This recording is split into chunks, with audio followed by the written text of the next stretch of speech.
You made it. Can you sing? Looks like we made it. It's Friday. Monday through Thursday, behind the way. It's Friday, Kara. It's Friday. You're wearing your leaf tie. It's I the got my first leaf tie. weekend of fall, the first full day of fall. The Isn't it equinox awesome? was last night. Yes, 9:04, so I figured I'd wear my little leaf tie. I only have one leaf tie. So I know sometimes people have several leaf ties. I only have one. I don't have any leaf ties, but do you go leaf peeping with your leaf tie? I do. I certainly do go leaf peeping with my leaf tie, so it's pretty good. All right, there's a great auction for all those Betty White lovers out there. Okay. Yeah, she passed away, of course, at the age of 99 on the final day of 2021. But they had 1,500 personal items that are now up for sale from the property and life and career of Betty White. So that starts today through Sunday. Yeah, this is great. Hosted by Julian's Auctions. Yay, your son's hosting an auction. There's jewelry, including cat rings. As you know, Betty was a big animal lover. There's also a personalized Donnie and Marie binder, along with assorted animal pins and pendants. Oh, that's cute. That's really cute. Look at how beautiful this stuff is. Who wouldn't want something from Betty White? She even got an award from Richard Nixon. Wow. So, you know, and you could even get one of her old TVs and the remote, along with a script from the Mary Tyler Moore Show. Oh, now that is something I would really like. You know, I can't imagine that everything on here is going to go for tons of money. You never know. You might want to check it out. Why don't you check it out and get me that for Christmas? Okay. Could you imagine the script? How much that's going to go for? I don't know. Thousands? I don't know. We'll wait and see what happens. I remember looking on Zillow when her house went for sale, the Malibu place that she spent all of her time. Wasn't that like, it was millions? Oh, it was like $9 million, which I thought was a good deal for Betty White's house on the ocean. Right. You know, not that I could buy it, but I was like, this is perfect. It's on the beach. It's in Malibu. She had, Betty White owned it. She had her Hollywood vanities all there with the lights and stuff. It was really nice. All right, the terms you use can say a lot about where you're from. I say tomato, you say tomato. Let's call the whole thing off. Well, in Connecticut, we have our own kind of slang. Okay. Okay? Yes. Pet names for loved ones like Honey and Babe. But Sweet Pea is the most common in Connecticut. That's really interesting. Dennis calls Helena Sweet Pea all the time. That's her name. I think I use it every now and then now that it's been brought to my attention, but I'm not quite sure who I use it for. What about, now you should be drinking responsibly. Absolutely. But if you don't, or you drink a little too much, then it leads to what other people call it loaded, tipsy, or buzzed. But here in Connecticut, the common term used is blasted, which I've never heard of. I've never heard of it either. I've never heard of blasted. And that sounds a lot worse than tipsy. It does sound worse. To say I'm a little tipsy versus I'm blasted? Absolutely. So, I don't think so. And if you lose your job, it's often called being fired or canned. But here in Connecticut, what do they call it? Being let go. Yes, I see that a lot. I was let go. So it's kind of the same as being fired or canned?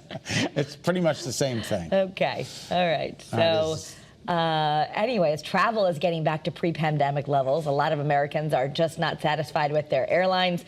According to a new survey from J.D. Power and Associates, they had lots of airlines and airports surveyed, and they were broken down into three categories: mega airports, large airports, and medium. Overall, Minneapolis-St. Paul International took the top spot, followed by San Francisco International Airport. Newark Liberty, which I was just in. Least satisfying. The least satisfying. I might have to agree with that. Worse than JFK? I haven't been to JFK in a long time. I've been to LaGuardia, which is getting better and better and better. The news was not great for Bradley International Airport, ranking in the bottom 5 of the medium airports. That's not a good ranking. Considered medium, okay. Yeah, well, I want to let you know, I just sat down. I considered small.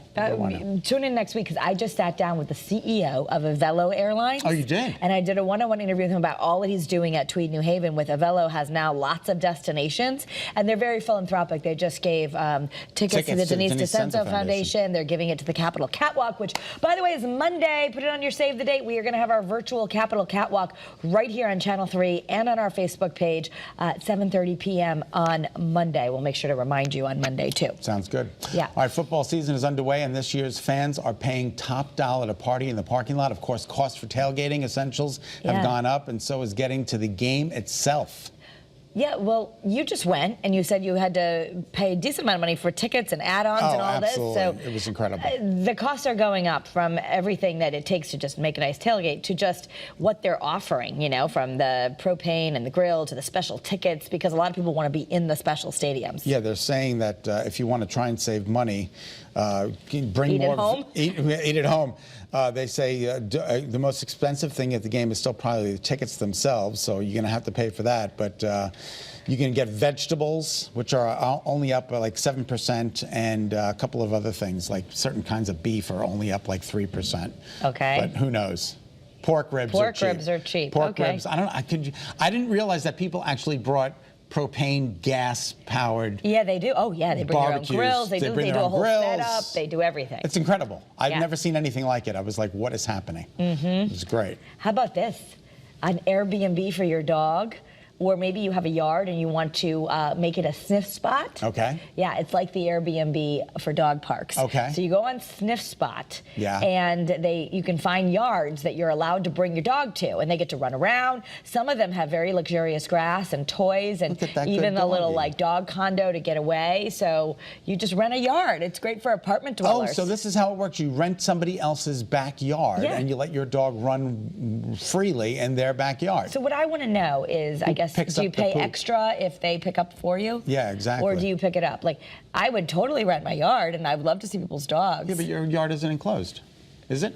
It is fenced. My yard is fenced. It is fenced? Your Yes, backyard? yes, my yard is fenced. But it's not even that. Like, you get to go and you get it for like an hour just for your dog to run around and be happy. Yeah, dog parks make me crazy. I'm always afraid somebody's going to get hurt. They just make me nervous. I don't go to them, and if I had a dog, I wouldn't go to them. But do you think you'd? But that's not to say it's not for everybody. I mean, you live in a condo, so you can't do it. But would you like to put your yard on Sniff Spot? There are several available here in Connecticut, Including Tolland, Glastonbury, Farmington, Norwich, New Britain, and Madison, just to name a few. A lot of them are fully fenced, and some come with amenities like toys, treats, and shelter. Oh, that's kinda cool. For owners in case it rains, because the owner's going to come too. You're looking for a place to relax with your dog and run around. It's not that you're babysitting the dog. All right, very good. Now, tell me about this. Tinder is actually getting into the adoption business? I guess you swipe to find a dog. Oh, that's so cute. So the company is helping match dogs with singles in connecting people who want to rescue pets. So What a great lot idea. of singles need a little love in their life, and so a pet would be great. Look at the little kitty cat. Did you see the little kitty? Oh, there's a good cat right Oh, there. you're a good cat. You need a cat. I need a cat. I need a cat back in my life. So anyway, so you can get a pet on Tinder now. You just swipe to the left or right. And look, it's a match. Oh, that's so good. Oh, that's a good cat. I'd like that cat right there. RescueMatches.com. Did you see this 13-year-old blind dog? Yeah. So sad. I want to see what it looks like, but So sad. He fell down a hole. He was blind. He wandered into this 13-year-old dog wandered into like a 15-foot construction pit. It was, and the rescue crews were able to lower him. 15-foot hole. Yeah, can you believe it? And they got him out, and he's fine. Oh, thank goodness. Yep. Yeah, he appeared to be uninjured, but and I love that they all put such a great effort to get him out. Let me see.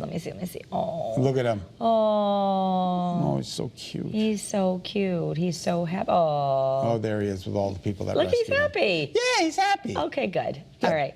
Now, this is incredible. There's a young musician from Colorado. He's going viral because he has really incredible talent. He's 11 years old. His name is Jude, and he has autism. But he just started tinkering with a keyboard, and that's when his parents learned he has quite the ear for mimicking music. Take a look. Do you know you're doing that, or just all comes out? Maybe it just all comes out. That is unbelievable. Jude can hear something and almost immediately figure out how to play it. Jude's videos have a ton of attention on YouTube and Facebook. You might want to check it out. He's now in high demand to play events in his town and is even the lead keyboardist at his church. Oh, which that's is so just incredible. wonderful. Look at him. Look at him. Yeah. That is pure talent. Pure talent. He's a savant. Yes, he is. That That's is incredible. really cool. All right. I don't like this story. You know, we're coming out with all kinds of crazy food, but how about a Pepsi that has 3 flavors so you can make your own s'mores? That's what's happened. So you can get the It's s'mores flavored soda. yeah, you get a toasty marshmallow, graham cracker, and chocolate, and then you mix them in different proportions to create your own liquid s'mores. Oh, gross. I mean, I'm not doing this. No, thank you. I mean, I do like a real s'more, but I don't think a Pepsi s'more is. Yeah, I don't think so either. I don't. But a lucky 2,000 winners can get the kits for free if you go to Instagram or Twitter with the hashtag Pepsi S'mores. Good luck. Good luck. All right, Ben & Jerry's is rebranding one of its flavors to encourage young black voters to take part in the midterm elections. They call it Change is Brewing, It came out last year to promote public safety reform, but the package now has a new design. The ice cream is going to stay the same. It's a cold brew coffee ice cream delicious. with marshmallows and fudge brownie. That sounds delish. Yeah, and the new version arrives on store shelves in a few weeks. It's also going to be distributed at historically black colleges and universities and in large cities and rural communities in southern states. It does sound like a delicious flavor. It certainly does. And if it Do you have a favorite Ben & Jerry's flavor? Cherry Garcia. Oh, okay. I like fish food. Oh, that's a really good one, too. Peanut butter. Peanut half baked. I like that one too. I like the ones with the chocolate base. It has to have a chocolate base for me. See, I like a nice vanilla. Yeah, you do too. Milk and cookies is my favorite. Milk and cookies. Milk and cookies. All right. There you go. I do still like the raspberry sorbet with the hot fudge on it. We're gonna have good some too. ice cream on our show coming up. That's right. In just a Fruity. bit. It looks delicious. With real fruit. It's good for us. All right, congratulations to our Big Y gift card winner, Ron Stansel. I think it's his birthday from Wallingford. I think I just put his name on the birthday list. Well, there you go. Congratulations, and you won. He's a winner, and he's having his birthday. Chicken dinner. Way to go, Ron. All right, we're going to have a new winner every single